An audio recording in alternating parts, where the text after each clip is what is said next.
gente vai conversar nesse momento sobre dependência emocional. Eu estou recebendo a Luciane Fogaça, que é psicóloga aqui. Tudo bem, Luciane? Boa tarde. Boa tarde.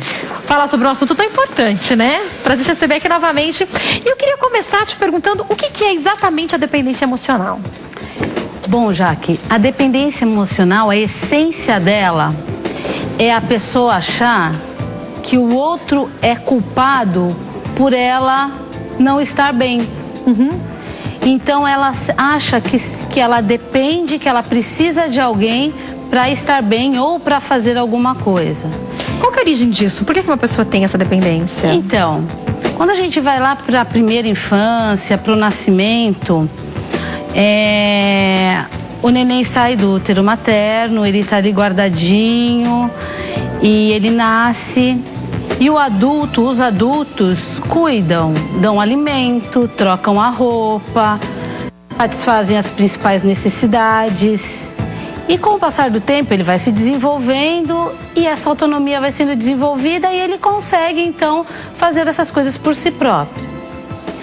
A pessoa que fica dependente de alguém ou de uma situação, ela acha que ela não é capaz de dar conta das suas próprias necessidades, que não só as necessidades básicas, né, de ir para um trabalho ou realizar uma tarefa, mas também de ser feliz.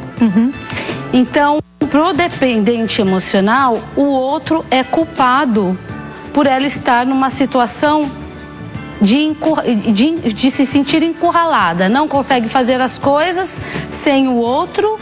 Consequentemente, se sente muito angustiado, uma série de coisas que a gente pode conversar. Mas ele precisa do outro pra quê? Por exemplo, na hora de atitudes simples do dia a dia, como escolher o trabalho, escolher um novo emprego, escolher a profissão, ele precisa da ajuda de uma pessoa? Acontece que ele acha que aquele trabalho é que faz ele feliz. Ele não consegue pensar que em qualquer trabalho que ele estiver, ele pode conseguir se dar bem. Ele acha que só aquele é o que pode dar certo, é o que vai ser bom. Num relacionamento, só aquela pessoa é que o faz feliz. Ou numa situação, se não tiver, se aquela, por exemplo, preciso ir para um lugar, para um trabalho. Se o meu carro não estiver ok, eu dependo dele, eu não consigo ir para o trabalho. Ele então, não pensa em outras alternativas. Ela não consegue ver outras oportunidades, outras alternativas em nada. Ele sempre depende de algo fora dele para as coisas da sua vida acontecerem, sejam emocionais ou em situações práticas, dentro de casa, com os filhos. É sempre algo externo. Sempre algo externo. E quando esse externo, você deu exemplo de coisas e deu exemplo de pessoas. Quando esse algo externo é uma pessoa, vamos pensar num relacionamento homem-mulher, um namorado, a esposa, o marido. Deve ser terrível você se relacionar com alguém que tem essa dependência emocional. Como é que funciona uma relação dessa? Terrível. Normalmente o outro também, eles se casam, né? Porque a pessoa que não é muito, que não tem muito esse outro lado, ele não consegue ficar muito tempo com essa pessoa. Normalmente é uma relação onde o outro tem que ter uma patologia o outro também, então, né? Normalmente o que é mais dependente, ele é muito pegajoso, fica muito em cima, cobrando muito, inseguro, ansioso, e o outro ele precisa sempre estar disponível. Porque para o dependente emocional, a carência emocional é muito grande. Então ele cobra muito do outro alguma coisa que está dentro dele, que o outro nunca vai conseguir satisfazer. Eu até usei essa palavra, eu queria saber, é uma patologia a dependência emocional ou pode desenvolver patologias? Isso, pode desenvolver. Se a gente pensa numa questão subjetiva emocional, poderíamos dizer que é uma patologia, sim. Mas é algo que é uma situação que ela pode ser reaprendida. Viver, ter atitudes e olhar para situações externas de um outro jeito. Então, é um exercício diário, né? Primeiro se dá conta de que você não consegue olhar para dentro de si, que o externo é que vai resolver, é uma ilusão. A gente diz que o dependente emocional, ele tem a ilusão de que ele depende de alguém. O que não é real, né? O que não é real. Ele precisa aprender que isso não é real, Ele né? precisa aprender que isso não é real. Lu, eu queria que você explicasse algumas coisas pra nós. Eu queria que você desse algumas dicas para os pais. Eu não sou mãe ainda, mas sempre falo dos meus sobrinhos e observo algumas coisas que acontecem.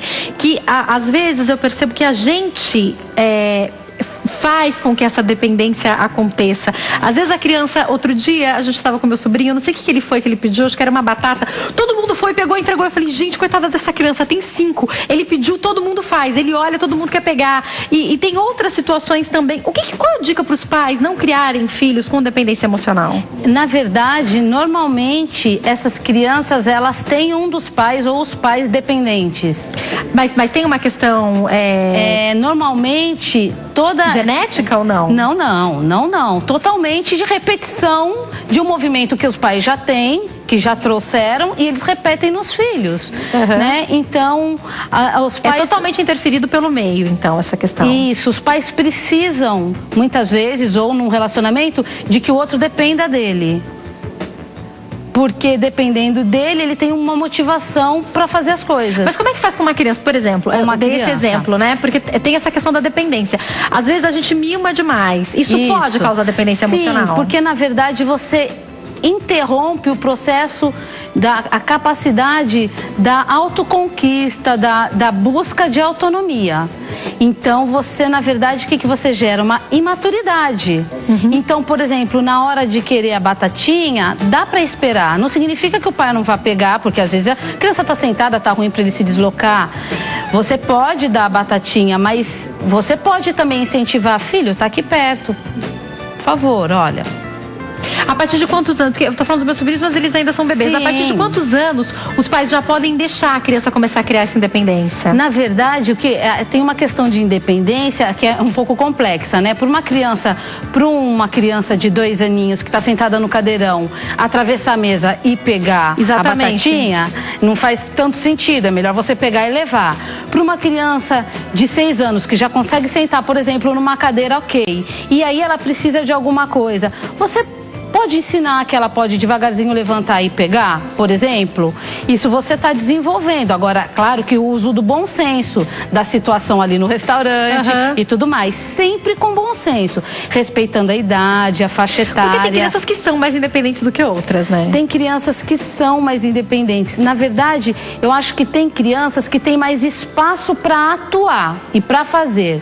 Os pais permitem mais que a criança tenha uma liberdade de atuação dentro do que é possível para aquela idade, por exemplo. E isso vai refletir em que tipo de adulto essa criança vai ser, né?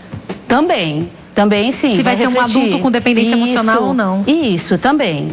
Claro, de uma forma muito resumida, né? Lógico. Sim. Doutora, eu tenho pouco tempo para encerrar, mas eu queria que a senhora explicasse para nós. Para o telespectador que está nos assistindo e percebe que é uma pessoa que tem dependência emocional ou que conhece alguém que tem esse problema, qual que é a dica? Quando é o momento de procurar uma ajuda psicológica?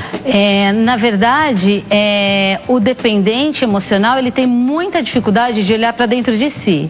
Então é muito difícil alguém de fora dizer para ele, olha, você é muito dependente. O primeiro passo é a própria pessoa se perceber nesse movimento. Porque como o dependente emocional olha muito para fora, nunca é com ele. E sim, a culpa é sempre do que está fora, não dele. Então é como se o esposo ou o namorado disser, você é muito dependente de mim. A pessoa não acredita de que ela é dependente. Então é difícil. À medida em que a pessoa começa a olhar, nossa, eu preciso... Tem alguma coisa... Eu tô com um nó na garganta, tô muito ansiosa. Por que será que eu tô assim? Ela começa a perceber essas sensações corporais mesmo, porque o dependente emocional, ele sente muita angústia, fica sempre aqui, ó, engasgado, ele tem essas sensações... Então, são sensações físicas mesmo. Ele tem uma ansiedade, uma insegurança. A hora que você está sentindo essas sensações físicas, opa, olha, o que eu tô sentindo? Peraí, respira fundo, volta. Vamos pensar, como eu posso fazer diferente? Não, o outro não vai fazer o que eu quero agora. O que eu posso fazer, então, para eu conseguir sair dessa situação? Doutora, infelizmente eu tenho que encerrar, mas foi um prazer recebê-la aqui, viu? Muito obrigada. Quem quiser entrar em contato tem o telefone 0 operadora 119 8131 9113 e você pode encontrá-la também no Facebook e na fanpage facebook.com/Luciene Fogaça. Mais uma vez, obrigada doutora. Uma boa tarde.